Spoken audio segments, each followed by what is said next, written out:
Good morning everyone. I am Grant Soni from UPSC Gurukul, currently studying in 12th class. Today I am explaining topic national income. What is national income? National income means the total monetary value of final goods and services during the year. It's called national income. There are three different methods to calculate national income. First, income method, expenditure method and value added.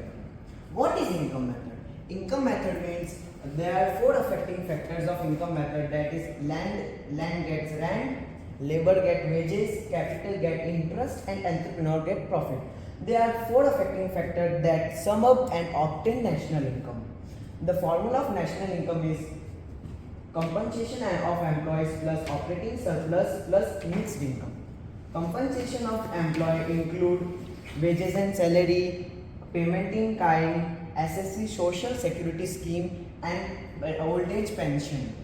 In operating surplus it includes rent and royalty, interest and profit.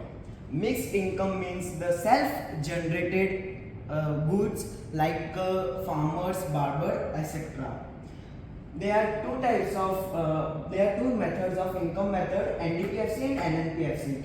After NDPFC we calculate NNPFC. NNPFC means net national product from factor cost is equal to net NDPFC plus NFI.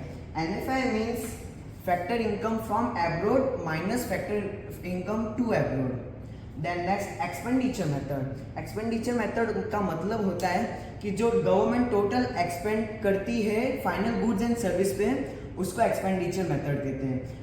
तो expenditure method का formula होता है GDPFC is equal to government private expenditure plus gross domestic capital plus net export. Government और private में include होता है household non profit organisation, और government expenditure में इंक्लूड होता है जो कि खुद के लिए गवर्नमेंट सेल्फ कंज्यूम करते हैं, जैसे डिफेंस में आ गया. फिर ग्रॉस डोमेस्टिक कैपिटल को हम बोलते हैं कि ग्रॉस इन्वेस्टमेंट. इट इंक्लूड्स इसके अंदर दो चीज इंक्लूड होती है, एक तो फिक्स्ड इन्वेस्टमेंट और एक इन्वेंटरी इन्वेस्टमेंट. फिर नेट एक्सपोर्ट मतलब export minus import. Then we have value added method. Value added method means value added method refer to additional of raw material. इसमें रॉ मटेरियल का एडिशन होता है किसमें? Productive activity में, goodness of productive activity. इसका formula होता है value of output minus intermediate consumption.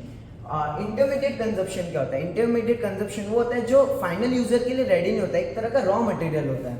And value of output मतलब होता है कि जो फाइनल यूजर के लिए रेडी होता है उसको बोलते हैं वैल्यू ऑफ आउटपुट. इसको निकालते कैसे? Sales minus change in stock. Change in stock मतलब closing stock minus opening stock. इसको बोलते हैं कि value of output. Thank you. Any question? अब जैसे ये GVMP उसको हम GDPMP भी बोलते हैं, लेकिन अब मुझे ये जानना है कि GNPMP कैसे निकालेंगे. अच्छा, ओके. सो आपने जैसे कि बताया कि GVMP को अपन GDPMP बोलते हैं. हाँ, एकदम सही है. और आपको निकालना है GNPMP. तो GNP और MP निकालने के लिए आपको इसमें ना प्लस NFI करना पड़ेगा. NFI-A. NFI-A क्या होता है?